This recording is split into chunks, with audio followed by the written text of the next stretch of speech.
Hello दोस्तों। तो स्वागत है आप सभी का हमारे YouTube channel target coaching Anil sir में। पिछली वीडियो में हमने देखा था हमारे आसपास के पदार्थ पढ़ रहे हैं, जिसमें हमने देखा था पदार्थ की भौतिक अवस्थाओं के बारे में। यहाँ पर जो हम जानने जा रहे हैं पदार्थ के भौतिक अवस्थाओं में परिवर्तन। यहाँ पर हम जानेंगे पदार्थ के भौतिक अवस्थाओं में परिवर्तन, उससे संबंधित सारी परिभाषाएं जानेंगे।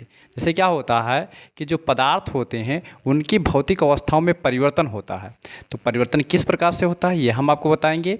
उसके बाद पदार्थ की भौतिक अवस्थाओं में परिवर्तन होता है उससे संबंधित जितनी परिभाषाएं हैं उनको बताया जाएगा। जैसे गलनांक हो गया, गलन हो गया, संघनन हो गया, ऊर्ध्वापातन हो गया, ये सारी चीज़ें आपको बताया जाएगा। ठीक है, तो इससे पहले अगर आप हमारे यूट्यूब चैनल पर नए हैं तो चैनल को सब्सक्राइब कर लीजिए, बेल आइकन को प्रेस कर दीजिए ताकि हमारे द्वारा हर वीडियो का नोटिफिकेशन आप तक पहुंच जाए और आप वीडियो का आनंद ले सकें।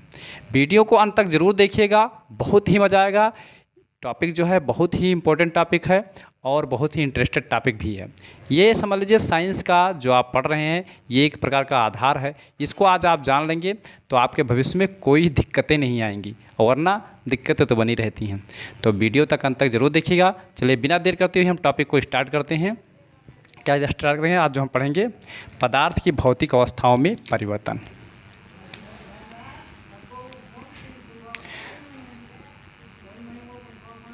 पदार्थ की भौतिक अवस्थाओं में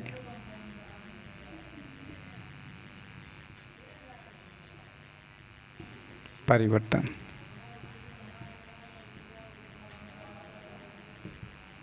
पदार्थ की भौतिक अवस्थाओं में परिवर्तन। देखिए, पदार्थ की भौतिक अवस्थाओं में परिवर्तन से तात्पर्य ये है कि पदार्थ जो होता है एक अवस्था से दूसरी अवस्था में बदल जाता है। जैसे ठोस से द्रव में, द्रव से गैस में। तो पदार्थ जो होता है एक अवस्था से दूसरी अवस्था में कब बदलता है? तो जब भी हम किसी पदार्थ के टेम्परेचर में क्या करेंगे, परिवर्तन करेंगे, तो उसकी अवस्थाओं में परिवर्तन होगा। एक चीज़ आपको मोटी बात ये ध्यान में रखना है, जब किसी पदार्थ की भौतिक अवस्थाओं में परिवर्तन करना होगा तो उस पदार्थ का टेम्परेचर बदलना पड़ेगा, यानी ताप बदलना पड़ेगा। ताप इसलिए बदलना पड़ेगा क्योंकि पदार्थ का जो हमने पिछली वीडियो में अध्ययन किया था वहाँ पर हमने एक चीज़ ध्यान दिया था कि जो पदार्थ होते हैं, जो पदार्थ के अणु होते हैं, उनके बीच में आकर्षण बल होता है। और हमने एक चीज़ वहाँ नोटिस करके ध्यान देकर लिखाया था कि ठोस के अणुओं के मध्य आकर्षण बल सबसे ज़्यादा होता है और द्रव के मध्य जो होता है आकर्षण बल कम होता है, और गैस में बिल्कुल नहीं, ना के बराबर होता है हल्का फुल्का, लेकिन थोड़ा सा कम होता है। ठीक है, नहीं बहुत कम मात्रा में होता है, जिसे कहते हैं ना के बराबर आकर्षण बल होता है। तो ठोस में क्या होता है, आकर्षण बल बहुत ही ज़्यादा है। तो अगर ठोस पदार्थ को द्रव में चेंज करना हो तो हमें करना क्या पड़ता है कि जो ठोस पदार्थ होते हैं उनके अणुओं के मध्य जो आकर्षण बल होता है उसको कम कर देना होता है। और ये कम कैसे होंगे? तो कम, देखिए यहाँ पर समझिएगा, जब हम किसी पदार्थ का टेम्परेचर बढ़ाएंगे तो क्या होता है, ये जो पदार्थ होते हैं और पदार्थ के कण जो होते हैं ये ऊर्जा पाकर के क्या हो जाते हैं और गतिशील हो जाते हैं। जैसे हमने पढ़ा था कि पदार्थ के कण निरंतर गतिशील होते हैं। तो जब ये गतिशील होते हैं तो जब हम इन्हें गर्म करेंगे तो ऊर्जा पाकर के क्या हो जाते हैं और गतिशील हो जाते हैं।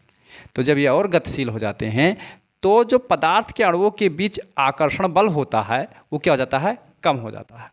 जिसके कारण क्या हो जाता है, ठोस की अपेक्षा जैसे जैसे आप गर्म करते जाएंगे उनमें आकर्षण बल का मान घटता जाएगा। तो एक चीज़ हमें जानना है क्या होता है कि अणुओं के मध्य जो होता है आकर्षण बल होता है। अणु के मध्य क्या होता है, आकर्षण बल होता है। ठीक है, और क्या होता है, यहाँ चीज़ हमें 3 बार फिर से बता दे रहे हैं आपको। ठोस में सबसे ज़्यादा होता है, तो अगर ठोस में सबसे ज़्यादा है तो अगर हम ठोस पदार्थ में अगर उसके आकर्षण बल का मान घटा दें तो अगर आकर्षण बल का घटेगा तो जब इससे घटेगा तो किस अवस्था में जाएगा, द्रव अवस्था में जाएगा। क्योंकि द्रव के मध्य जो आकर्षण बल होता है वो ठोस की अपेक्षा थोड़ा कम होता है। ठीक है, और अगर द्रव के मध्य जो आकर्षण बल, द्रव के अणुओं के मध्य जो आकर्षण बल लग रहा है उसके आकर्षण बल को और कम किया जाएगा तो किस में कन्वर्ट हो जाएगा, तो वो हो जाएगा गैस में। किस में कन्वर्ट हो जाएगा, गैस में। यही प्रक्रिया होगी। तो अगर हम किसी अणुओं के मध्य, किसी पदार्थ के अणुओं के मध्य आकर्षण बल कम करते जाएंगे तो उसका क्रम ये बनेगा कि ठोस से द्रव में, द्रव से गैस में बदलता चला जाएगा वो। लेकिन अगर हम यहीं पर इनके अणुओं के मध्य आकर्षण बल बढ़ा दें, जैसे गैस के अणुओं के मध्य आकर्षण बल बढ़ जाए, ऐसा क्रिया करें कि आकर्षण बल बढ़ जाए, तो तुरंत ये द्रव अवस्था में चेंज हो जाएगा। और अगर द्रव के बीच आकर्षण बल और बढ़ा दिया गया तो तुरंत ये ठोस अवस्था में बदल जाएगा। इस सब का एक ही रीजन है, वो रीजन है ताप परिवर्तन। ताप में परिवर्तन क्या है कि अगर ताप में परिवर्तन किया जाएगा तो पदार्थ की अवस्थाओं में परिवर्तन होगा। लेकिन क्या होता है, इनका सबका, हर पदार्थ का अपना निश्चित ताप होता है कि उतने ताप तक परिवर्तन करेंगे तब होगा। थोड़ा मोड़ा परिवर्तन करने से कोई प्रभाव नहीं पड़ता है, कुछ पदार्थ होते हैं जो प्रभाव पड़ जाता है, ठीक है। लेकिन यहाँ ताप में परिवर्तन करना पड़ेगा।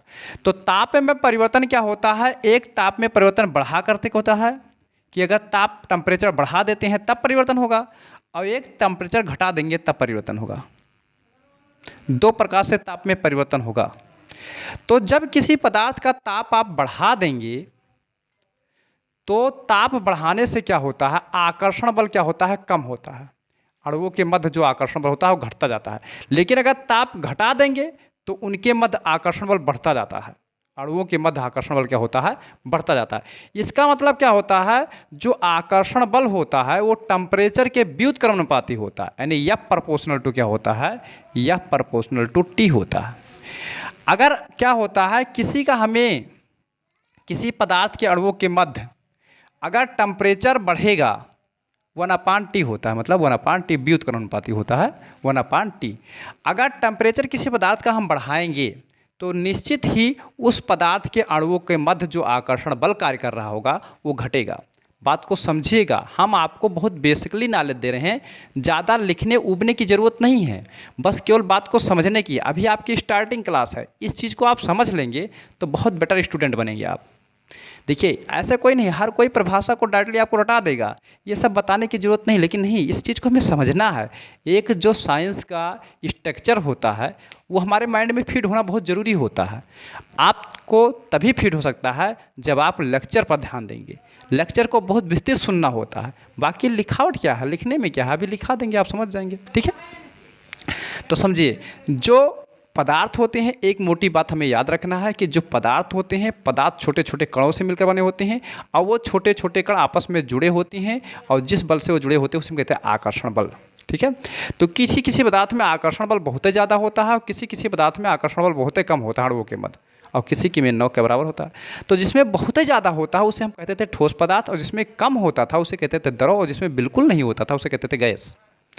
तो समझिए, अगर किसी पदार्थ में अगर उसे हम टेम्परेचर देते हैं तो उस पदार्थ के अणुओं के बीच आकर्षण बल कम होता है। और कभी कभी कंडीशन ऐसा आ जाता है, अगर हम टेम्परेचर निरंतर देते रहें, बढ़ाते रहें, तो कंडीशन ऐसा आ जाएगा कि उसका टेम्परेचर क्या हो जाएगा, बढ़ता जाएगा, और आकर्षण बल के बजाय प्रतिकर्षण बल आ जाएगा।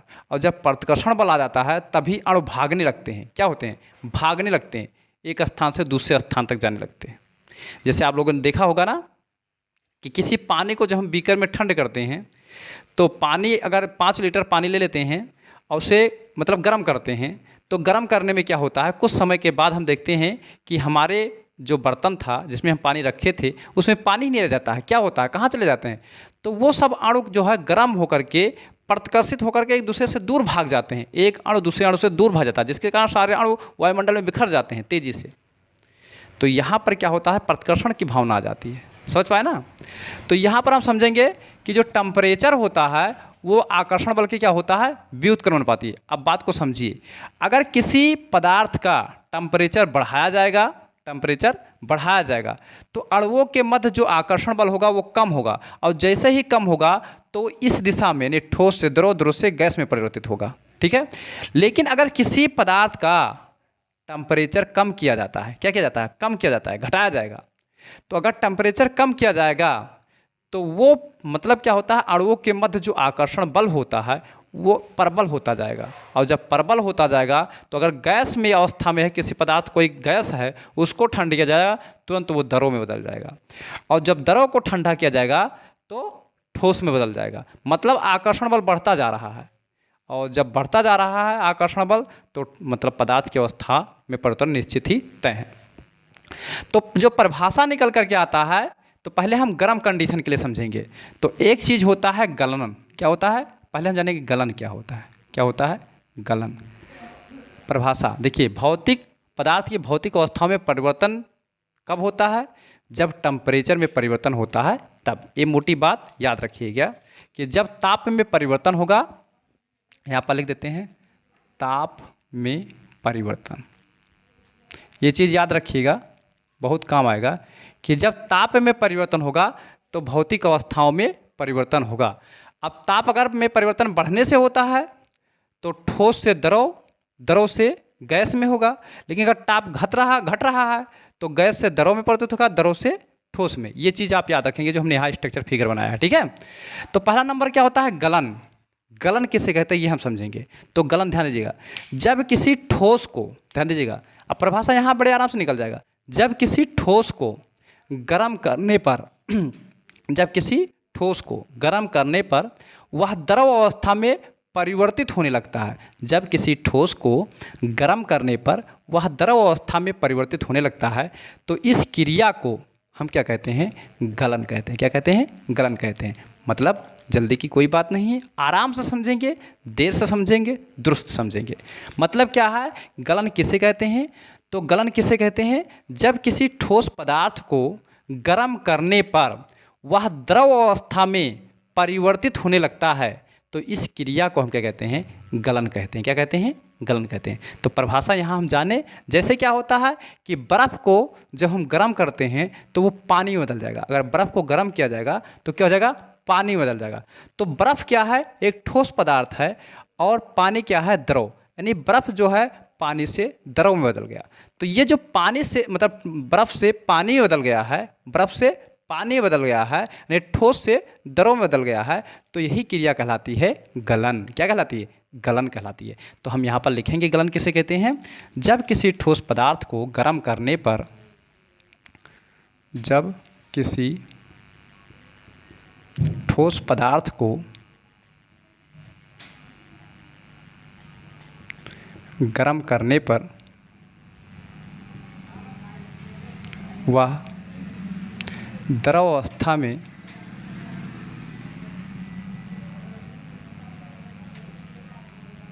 परिवर्तित हो जाता है,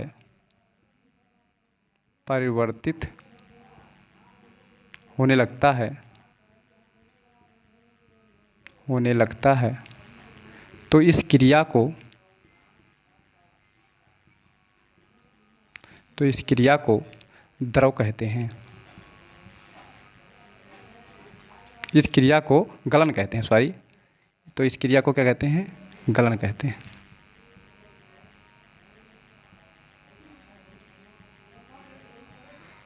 मतलब क्या है? एक बार फिर से, जब किसी ठोस पदार्थ को गर्म करने पर वह द्रव अवस्था में परिवर्तित होने लगता है तो इस क्रिया को हम क्या कहते हैं? गलन कहते हैं। जैसे एक बात हम लिख देते हैं, जैसे बर्फ़ का पिघलना, जैसे बर्फ़ का पिघलना, बर्फ़ का पिघलना, लोहे का पिघलना, अन्य धातुओं का पिघलना, ये सब क्या है? गलन ही तो है। और ये पिघलेंगी कब? जब इन्हें गर्म किया जाएगा, ठीक है। तो ठोस अवस्था से द्रव अवस्था में परिवर्तित होने की क्रिया को हम क्या कहते हैं? गलन कहते हैं। लेकिन कब? जब वो गर्म किए जाएंगे तब ये क्रिया होगा। दूसरा क्या होता है, जैसे हमने देखा कि जब ठोस पदार्थ को गर्म करते हैं तो द्रव में परिवर्तित हो जाता है। तो एक चीज़ हमें यहाँ ध्यान में रखना है कि हर पदार्थ को गर्म करने पर क्या वह द्रव अवस्था में परिवर्तित हो जाएगा? तो ये होता है कि हो जाएगा, लेकिन क्या होता है? उसका टेम्परेचर डिसाइड होता है।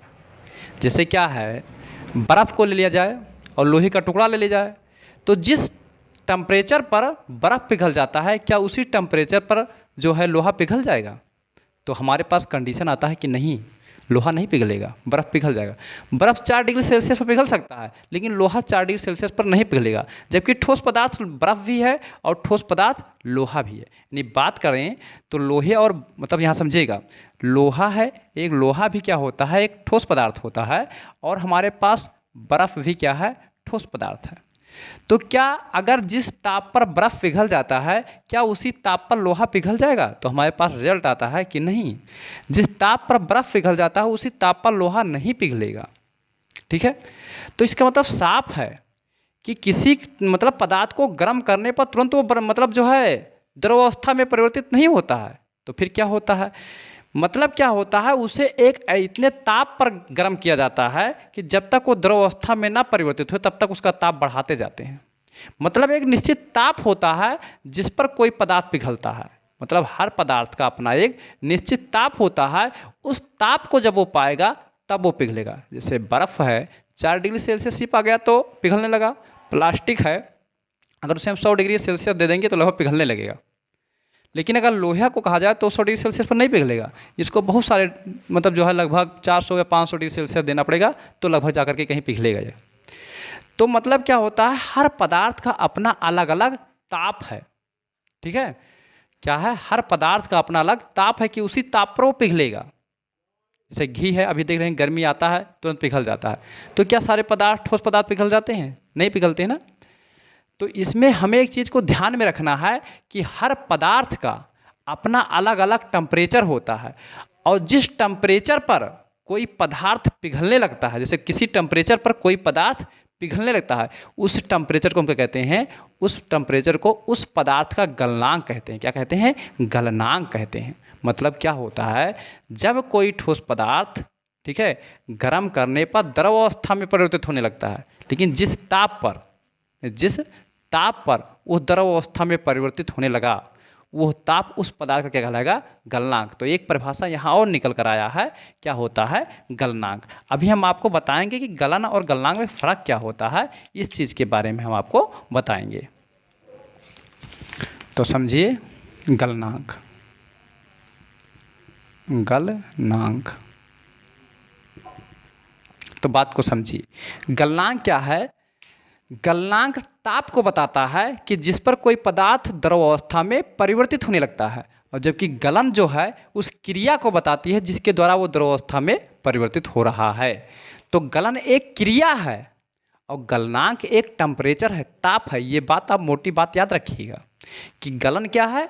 गलन एक क्रिया है जो क्रिया कर रहा है। मतलब ठोस से द्रव में बदलना क्या है? क्रिया ही तो है। तो ठोस से द्रव में बदलना एक क्रिया है, तो इस क्रिया को हम गलन कहेंगे। लेकिन जिस ताप पर यह क्रिया हो रही है उस ताप को हम उस पदार्थ का गलनांक कहेंगे। क्या कहेंगे?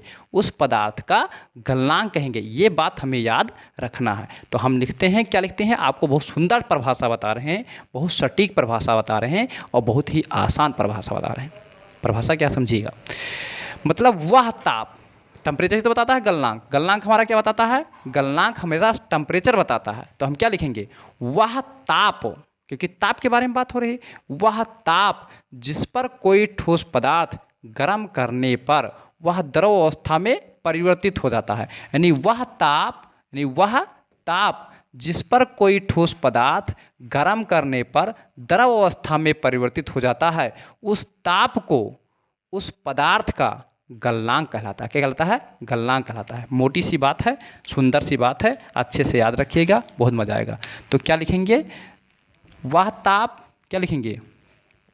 वह ताप जिस पर कोई ठोस पदार्थ गरम करने पर द्रव अवस्था में परिवर्तित हो जाता है, परिवर्तित होने लगता है, तो उस ताप को यानी जिस टेम्परेचर पर क्रिया हो रही है, उस ताप को उस पदार्थ का गलनांक कहते हैं। गलनांक कहते हैं। क्या कहते हैं? गलनांक कहते हैं। समझ पाए ना? जैसे क्या होता है, बर्फ़ जो होता है 4 डिग्री सेल्सियस से ऊपर टेम्परेचर पाएगा तो वो पिघलने लगेगा। बात समझ में आई बात? तो हमारे पास ठोस से द्रव में बदलने की क्रिया में 2 परिभाषा निकल कर आया। एक आया गलन, दूसरा आया गलनांक। गलन किसे कहते हैं? जब किसी ठोस पदार्थ को गर्म करने पर वह द्रव अवस्था में बदलने लगता है तो इस क्रिया को हम क्या कहते हैं? गलन कहते हैं। और वह ताप जिस पर कोई ठोस पदार्थ गर्म करने पर वह द्रव अवस्था में परिवर्तित होने लगता है तो उस ताप को, उस पदार्थ का हम क्या कहते हैं? गलनांक कहते हैं। बात समझ में आई? तो मोटी बात याद रखेंगे, गलन एक क्रिया है, गलनांक क्या बताता है? टेम्परेचर बताता है उस ताप का जिस पर वो द्रव अवस्था में परिवर्तित हो रहा। अब यहाँ हम जानेंगे, अभी हमने जाना कि मतलब जो है ठोस क्या था? ठोस। अभी हमने जाना क्या? जो ठोस है, देखिए यहाँ से लाइट चली गई थी, क्या हमने जाना? देखिए अभी हमने जाना कि जो ठोस है, ठोस को द्रव में बदलने पर, 2 मिनट रुक जाएंगे, लाइट में स्प्रिंट कर रही है। देखिए अभी हमने जाना कि जो ठोस है, ठोस को जब गर्म किया गया तो द्रव में कन्वर्ट हुआ। अगर हम द्रव को कन्वर्ट करें तो क्या होगा? वो कौन सी क्रिया कहलाएगी? मान लेते हैं किसी द्रव को गर्म करने पर वह गैस अवस्था में बदलेगा। हमने बताया था ना कि जब ठोस को गर्म करेंगे तो द्रव अवस्था में बदलेगा और जब द्रव को गर्म किया जाएगा तो गैस अवस्था में बदलेगा। मतलब ये चक्र वही है, ठोस को गर्म किए द्रव, द्रव को गर्म करेंगे गैस, ये क्रिया है ना। तो हमने ठोस को मतलब गर्म किया, द्रव प्राप्त हुआ।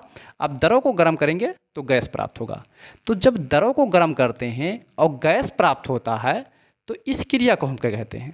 तो इस क्रिया को कहते हैं वाष्पीकरण। क्या कहते हैं? वाष्पीकरण। मतलब समझिएगा, जब किसी द्रव को गर्म करने पर, जब किसी द्रव को गर्म करने पर वह गैस अवस्था में परिवर्तित होने लगता है तो इस क्रिया को हम क्या कहते हैं?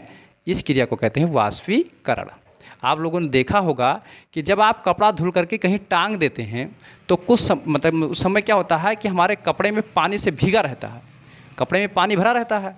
लेकिन जब आप उसे धूप में रख देते हैं तो कुछ समय के बाद आप क्या महसूस करते हैं कि कपड़ा सूख गया। तो सूखने का मतलब वो पानी कहाँ चला गया? तो वो पानी चला गया, भाग गैस बन गया। क्या बन गया? गैस बन गया। क्योंकि धूप जब उस पर पड़ा तो उसका टेम्परेचर बदल गया, और टेम्परेचर जब बदल गया तो पानी जो है वो द्रव अवस्था से गैस अवस्था में परिवर्तित हो गया। तो जब क्या हुआ कि हमारे शर्ट में जो पानी था वो गैस अवस्था में परिवर्तित हो गया, तो द्रव से गैस बन के, नहीं भाप बन के उड़ गया, तो हमारा शर्ट बच गया, हमारा शर्ट सूख गया, पानी का अणु से चला गया। तो पानी का अणु नहीं तो हम हाथ लगाएंगे तो भीगेगा नहीं, तो हम कहते हैं हमारा शर्ट सूख गया। तो समझिए परिभाषा क्या निकल कर आया? तो जब किसी द्रव को गर्म करने पर वह गैस अवस्था में परिवर्तित होने लगता है तो इस क्रिया को हम क्या कहते हैं? तो इस क्रिया को कहते हैं वाष्पीकरण। क्या कहते हैं? वाष्पीकरण। तो जो हम अगली परिभाषा जानेंगे वो वाष्पीकरण जानेंगे। क्या जानेंगे? वाष्पीकरण। अभी बताएंगे वाष्पीकरण होता कितने प्रकार का, वो भी हमें जानना है। क्या जानना है? क्योंकि वाष्पीकरण जो होता है वो 2 प्रकार का होता है, ठीक है। तो हमें वाष्पीकरण के बारे में भी जानना अच्छे से। यानी तीसरी जो परिभाषा निकल कर आएगी वाष्पीकरण। देखिए छोटी छोटी परिभाषाएं हैं, इनको जानना बहुत ज़रूरी है। आप समझ लीजिए बहुत बेसिक से पढ़ रहे हैं। जो केमिस्ट्री है 9th की, बेसिक जब आपका मजबूत रहता है तो समझ लीजिए कि बिल्डिंग कितनी मजबूती के साथ बनता है। किसी का अगर नींव मजबूत है तो बिल्डिंग लाजवाब रहता है, ठीक है। तो वाष्पीकरण किसे कहते हैं? वाष्पीकरण किसे कहते हैं? अभी हमने बताया, जब किसी द्रव को गर्म करने पर वह गैस अवस्था में परिवर्तित होने लगता है तो इस क्रिया को हम क्या कहते हैं? इस क्रिया को कहते हैं वाष्पीकरण। क्या कहते हैं? वाष्पीकरण। तो यहाँ हम लिखेंगे, देखिए नोट्स हमारे साथ बनाते चलेंगे, बहुत मज़ा आएगा। वीडियो को आप देखते रहें, बहुत ही मज़ा आएगा। जब किसी द्रव को गर्म करने पर वह गैस अवस्था में परिवर्तित होने लगता है, वह गैस अवस्था में परिवर्तित होने लगता है तो इस क्रिया को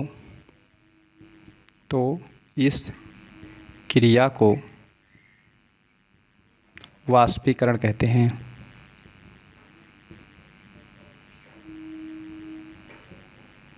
अब जो ये वाष्पीकरण होता है, जैसे क्या होता है, जैसे पानी का भाप बनना, पानी का भाप बनना, जैसे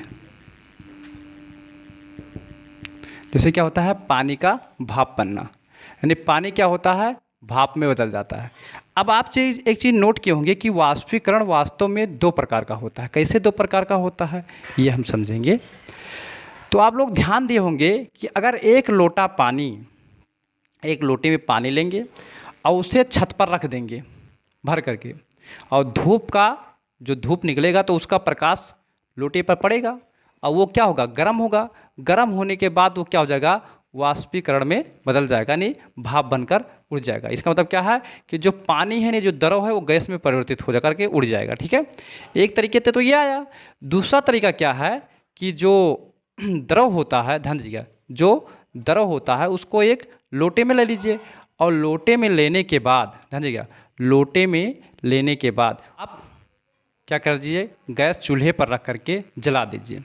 और जब आप जलाएंगे और जलाने पर जब आप गर्म करेंगे तो भी क्या होगा, जो लोटे में जल है वो भाप बनकर निकलने लगेगा।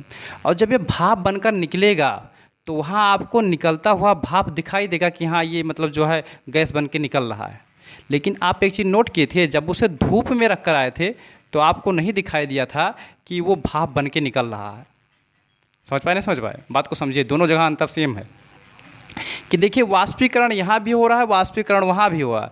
जब लोटे को आप छत पर रख कर आए और सूर्य का प्रकाश किरण मतलब जो आया और उसके माध्यम से जब वाष्पीकरण हो रहा था तो आपको दिखाई नहीं पड़ रहा था कि जो है पानी जो है भाप बन कर के उड़ रहा है। लेकिन जब उसे चूल्हे पर रख कर गर्म करते हैं तो वहाँ दिखाई देता है कि भाप जो है, द्रव जो है वो भाप बन के उड़ रहा है, यानी गैस में परिवर्तित हो रहा है। वहाँ आप देख पा रहे हैं और यहाँ नहीं देख पा रहे हैं।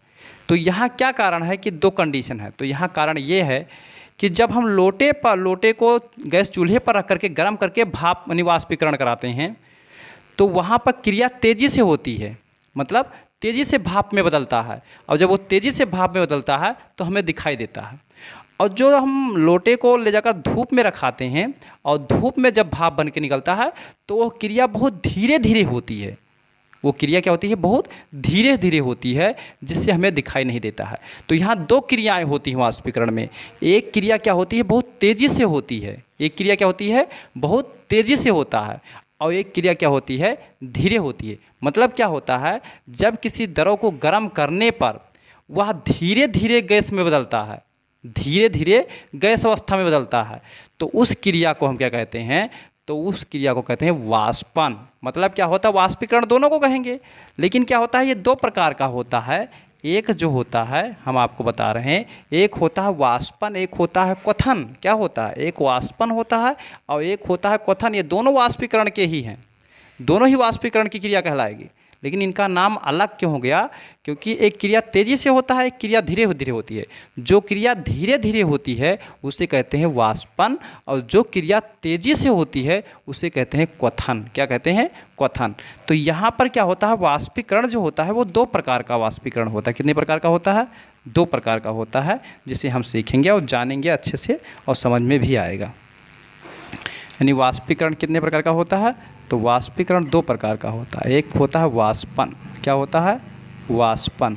देखिए हर एक चीज़ बेसिक से बेसिक बात हम आपको बताएंगे, कोई चीज़ छोड़ेंगे नहीं, चाहे छोटी परिभाषा हो चाहे बड़ी परिभाषा हो, और सबको हम बिलिंग बोर्डिंग करके आपको नोट्स बनाते हुए चलेंगे। तो क्या लिखेंगे कि क्या लिखेंगे, देखिए अब यहाँ वाष्पीकरण तो हो गया, वाष्पीकरण की दो क्रिया, इन दोनों को वाष्पीकरण ही कहते हैं। लेकिन जो क्रिया तेज़ी से हो रहा है उसे हम क्वथन कहेंगे, और जो क्रिया क्या हो रहा है, धीरे धीरे हो रहा है, उसे क्या कहते हैं, वाष्पन कहेंगे। क्या कहेंगे, वाष्पन कहेंगे। तो क्या लिखेंगे, जब किसी द्रव को गर्म करने पर वह धीरे धीरे गैस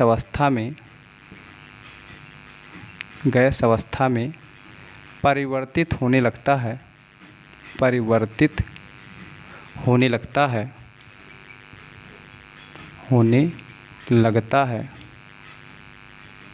तो इस क्रिया को वाष्पन कहते हैं।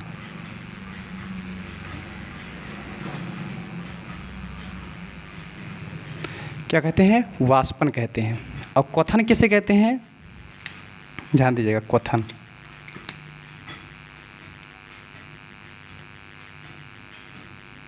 क्वथन, क्वथन क्या कहते हैं, जब किसी द्रव को गर्म करने पर वह तेजी से गैस अवस्था में परिवर्तित होने लगता है तो इस क्रिया को हम क्या कहते हैं, क्वथन कहते हैं। क्या कहते हैं, क्वथन कहते हैं। जब किसी द्रव को गर्म करने पर, जब किसी द्रव को गर्म करने पर वह तेजी से गैस अवस्था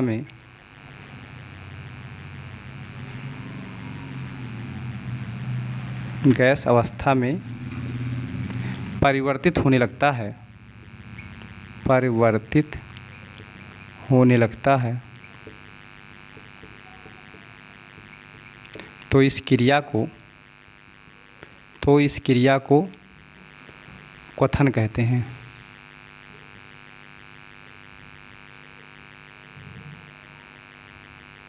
ठीक है, क्या कहते हैं, क्वथन कहते हैं। क्वथन में एक चीज़ और होता है कि जो द्रव होता है वो उबलने भी लगता है। क्या होता है कि जब क्रिया तेज़ी से होता है तो टेम्परेचर ज़्यादा देना पड़ता है, और जब टेम्परेचर ज़्यादा ये पाता है तो वो उबलने लगता है। क्या होने लगता है, उबलने लगता है। तो ये चीज़ अगर यहाँ पर ये लिख देंगे, जब किसी द्रव को गर्म करने पर वह तेज़ी से गैस अवस्था में परिवर्तित होने लगता है तथा द्रव जो होता है उबलने लगता है तो यह क्रिया क्या कहलाता है, क्वथन कहलाता है। अब ध्यान दीजिए, जो क्रिया होती है क्वथन की क्रिया, वो एक टेम्परेचर पर होती है, यानी एक ताप पर होती है। अगर वो ताप नहीं देंगे तो वाष्पीकरण ही होगा, यानी वाष्पन ही होगा। लेकिन जब ज़्यादा टेम्परेचर देंगे तब ये क्रिया होगा। तो क्या होता है, इसी का जब टेम्परेचर बताने लगता है तो उसे कहते हैं क्वथनांक। मतलब जो क्रिया बताता है उसे कहते हैं क्वथन, लेकिन ये क्रिया जिस ताप पर होता है उस ताप को हम क्या कहते हैं, क्वथनांक कहते हैं। क्या लिखेंगे, वह ताप जिस पर कोई द्रव गर्म करने पर वह तेज़ी से गैस अवस्था में बदलने लगता है तो उस ताप को, उस पदार्थ का क्या कहते हैं, क्वथनांक कहलाता है। क्या कहलाता है, क्वथनांक कहलाता है। तो आप इसको नोट कीजिए, फिर हम क्वथनांक जो है ऊपर लिख करके आपको समझाएं।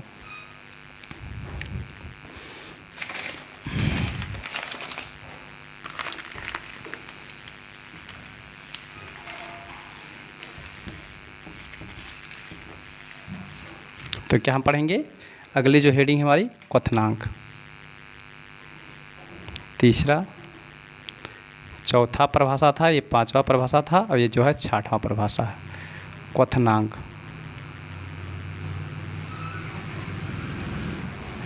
क्वथनांक क्या है, क्वथनांक, क्वथनांक है। ठीक है, तो क्वथनांक किसे कहते हैं, यानी वह ताप जिस पर कोई द्रव, देखिए यहाँ ये जो बताता था, क्वथन जो बताता है वो क्रिया बताता है कि इस क्रिया को हम क्या कहते हैं, क्वथन कहते हैं। जैसे तेज़ी से गैस अवस्था में बदलना क्वथन कहलाता है।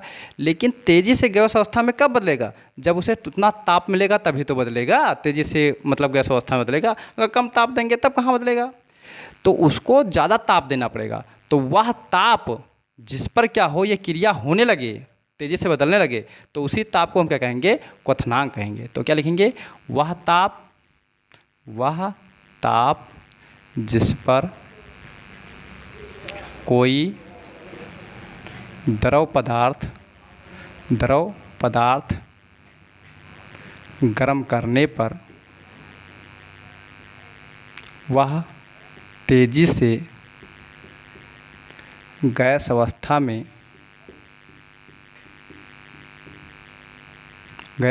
में बदलने लगता है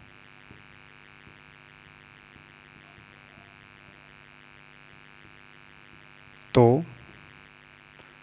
उस ताप को उस पदार्थ का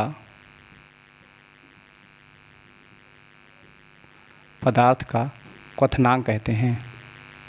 क्वथनांक कहते हैं,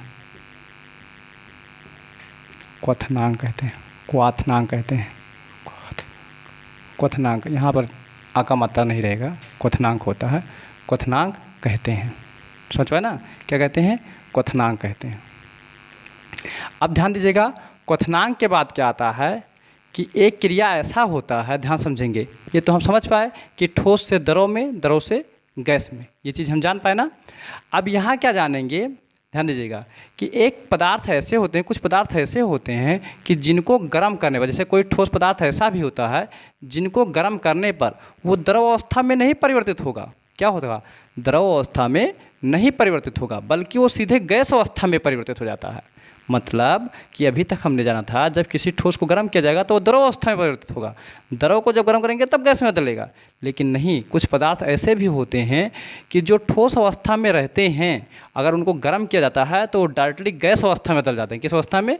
गैस अवस्था में बदल जाते हैं। तो वो जब डायरेक्टली गैस अवस्था में बदल जाते हैं तो इस क्रिया को कहते हैं ऊर्ध्वापातन। क्या कहते हैं? ऊर्ध्वापातन। तो अगला हम जो परिभाषा पढ़ेंगे ऊर्ध्वापातन का पढ़ेंगे। क्या पढ़ेंगे? 7वां परिभाषा है ऊर्ध्वापातन। ऊर्ध्वापातन ने ऊर्ध्वापातन किसे कहते हैं? जब किसी ठोस को गर्म करने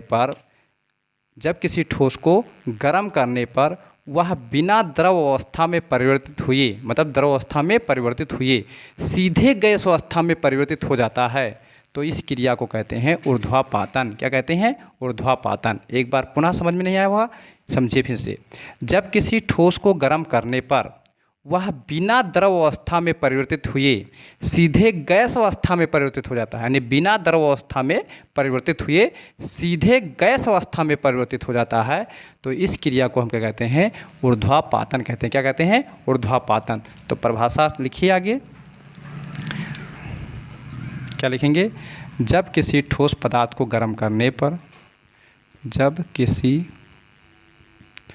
ठोस पदार्थ को गर्म करने पर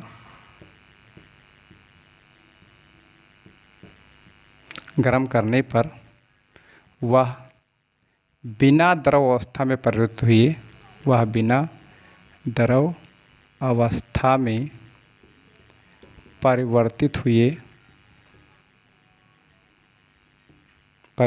हुए सीधे गैस अवस्था में बदल जाता है, सीधे गैस अवस्था में बदल जाता है,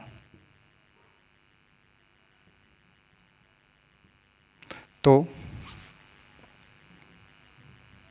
इस क्रिया को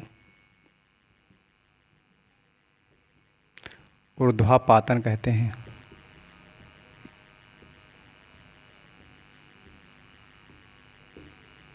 ठीक है। जैसे क्या होता है? कपूर क्या होता है? अगर कपूर को गर्म किया जाएगा तो वो बिना द्रव अवस्था में परिवर्तित हुए सीधे गैस अवस्था में बदल जाएगा। जैसे कौन से पदार्थ होते हैं? तो जैसे होते हैं कपूर। क्या होता है? जैसे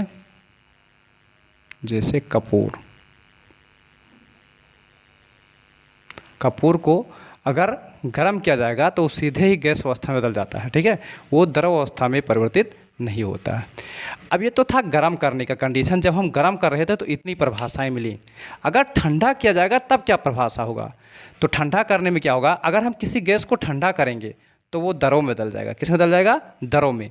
और जब किसी द्रव को ठंडा करेंगे तो वो ठोस में बदलेगा। ये क्रिया पढ़ेंगे।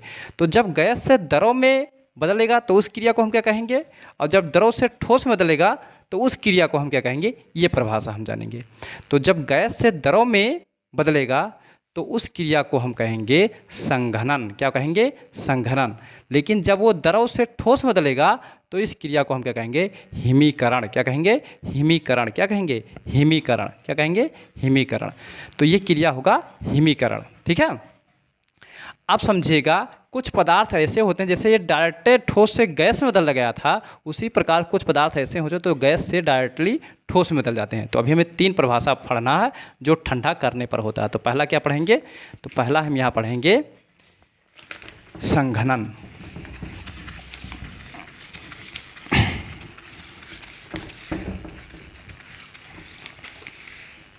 आप स्टेप बाय स्टेप उतारते चलेंगे, स्क्रीनशॉट भी लेते रहेंगे और साथ में कॉपी पेन के साथ बैठेंगे तो और मज़ा आएगा। ठीक है। तो क्या पढ़ेंगे? संघनन।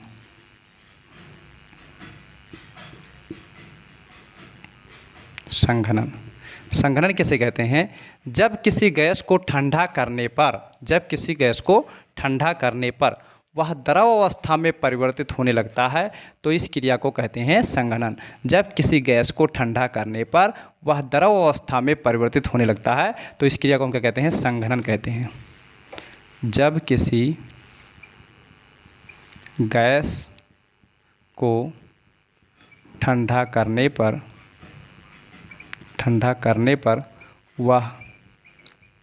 वह द्रव अवस्था में परिवर्तित होने लगता है तो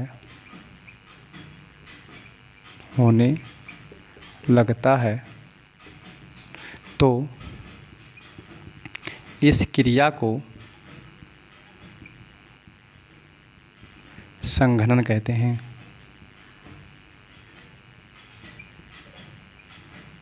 समझ पाए ना? तो इस क्रिया को हम क्या कहते हैं? संघनन कहते हैं। ठीक है। अगला जो हम पढ़ेंगे हिमीकरण। क्या पढ़ेंगे? हिमीकरण। क्या पढ़ेंगे? हिमीकरण।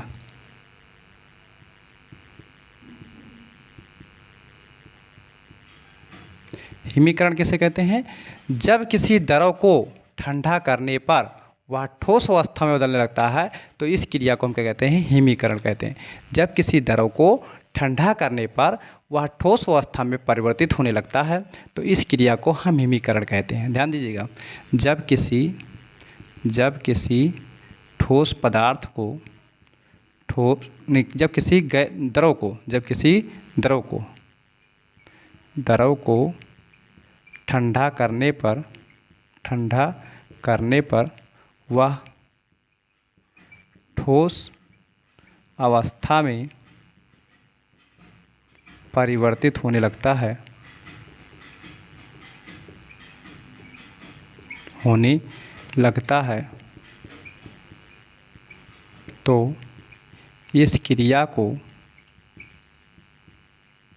इस क्रिया को क्या कहते हैं? हिमीकरण कहते हैं।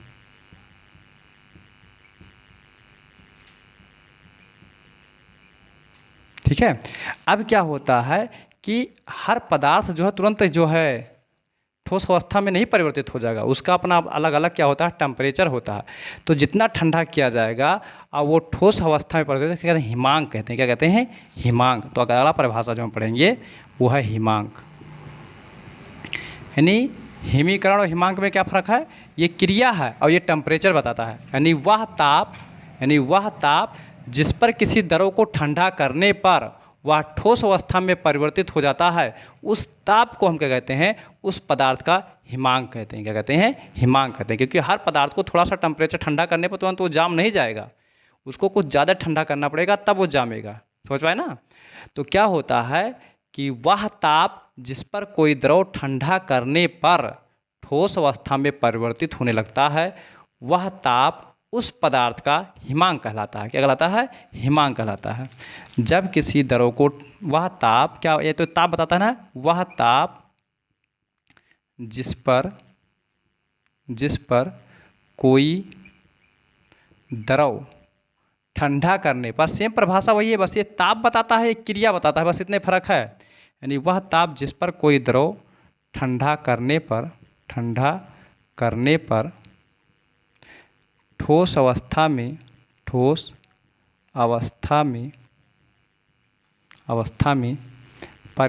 होने लगता है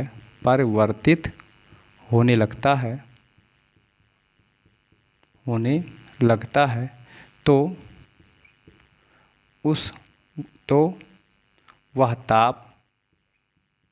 वह ताप उस पदार्थ का हिमांक कहलाता है। हिमांक कहलाता है। ठीक है, ये चीज़ है। अब एक परिभाषा और बचा है जो हम जानेंगे। जब किसी गैस को ठंडा किया जाता है तो द्रव में बदलता है, और द्रव को ठंडा किया जाता है तो ठोस में बदलता है। कुछ गैस ऐसे होते हैं जिनको ठंडा करने पर वो द्रव में नहीं बदलता है, सीधे ठोस में बदल जाता है। तो इस क्रिया को हम क्या कहते हैं? तो इस क्रिया को कहते हैं ऊर्ध्वापातज। जैसे यहाँ क्या था, जब ठोस को गर्म किया जाता था डायरेक्टली गैस बनता था तो ऊर्ध्वापातन होता था, और जब किसी गैस को ठंडा किया जाएगा और डायरेक्टली वो ठोस बन जाएगा तो क्या हो जाएगा? ऊर्ध्वापातज कहलाएगा। क्या कहलाएगा? ऊर्ध्वापातज। तो लास्ट परिभाषा ये है 11 नंबर क्या होता है? ऊर्ध्वापातज। क्या होता है? ऊर्ध्वापातज। ऊर्ध्वापातन था, ये क्या है? ऊर्ध्वापातज है। ऊर्ध्वापातज किसे कहते हैं? जब किसी गैस को ठंडा करने पर वह बिना द्रव अवस्था में परिवर्तित हुए सीधे ठोस अवस्था में बदल जाता है, तो इस क्रिया को हम क्या कहते हैं? ऊर्ध्वापातज कहते हैं। मतलब कि जब किसी गैस को ठंडा करने पर बिना द्रव अवस्था में परिवर्तित हुए सीधे ठोस अवस्था में परिवर्तित हो जाता है, तो इस क्रिया को हम क्या कहते हैं? ऊर्ध्वापातज कहते हैं। यानी जब किसी गैस को ठंडा करने पर बिना द्रव अवस्था में परिवर्तित हुए, बिना द्रव अवस्था में परिवर्तित हुए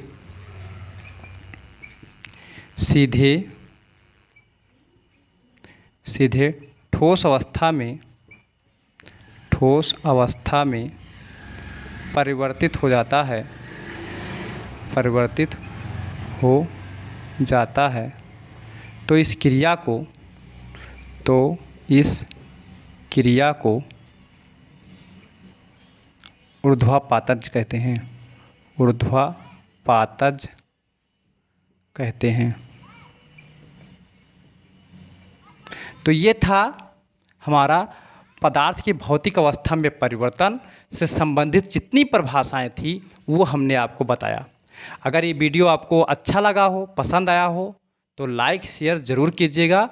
और हाँ, आपसे रिक्वेस्ट है कि हमारे चैनल को सब्सक्राइब ज़रूर कीजिएगा और बेल आइकन को भी प्रेस कर दीजिएगा, ताकि हमारे द्वारा हर वीडियो का नोटिफिकेशन आप तक पहुंच सके।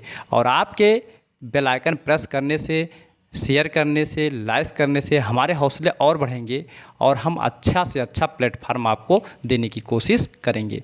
तो अगर आपको वीडियो पसंद आया हो तो लाइक करना ना भूलें, शेयर करना भी ना भूलें और अपने दोस्तों को, फ्रेंड्स को, नात रिश्तेदार को, सबको शेयर कीजिए और ज़्यादा से ज़्यादा लोग ग्रुपिंग में डालने की कोशिश कीजिए। फिर मिलेंगे हम अगले वीडियो में, तब तक के लिए धन्यवाद।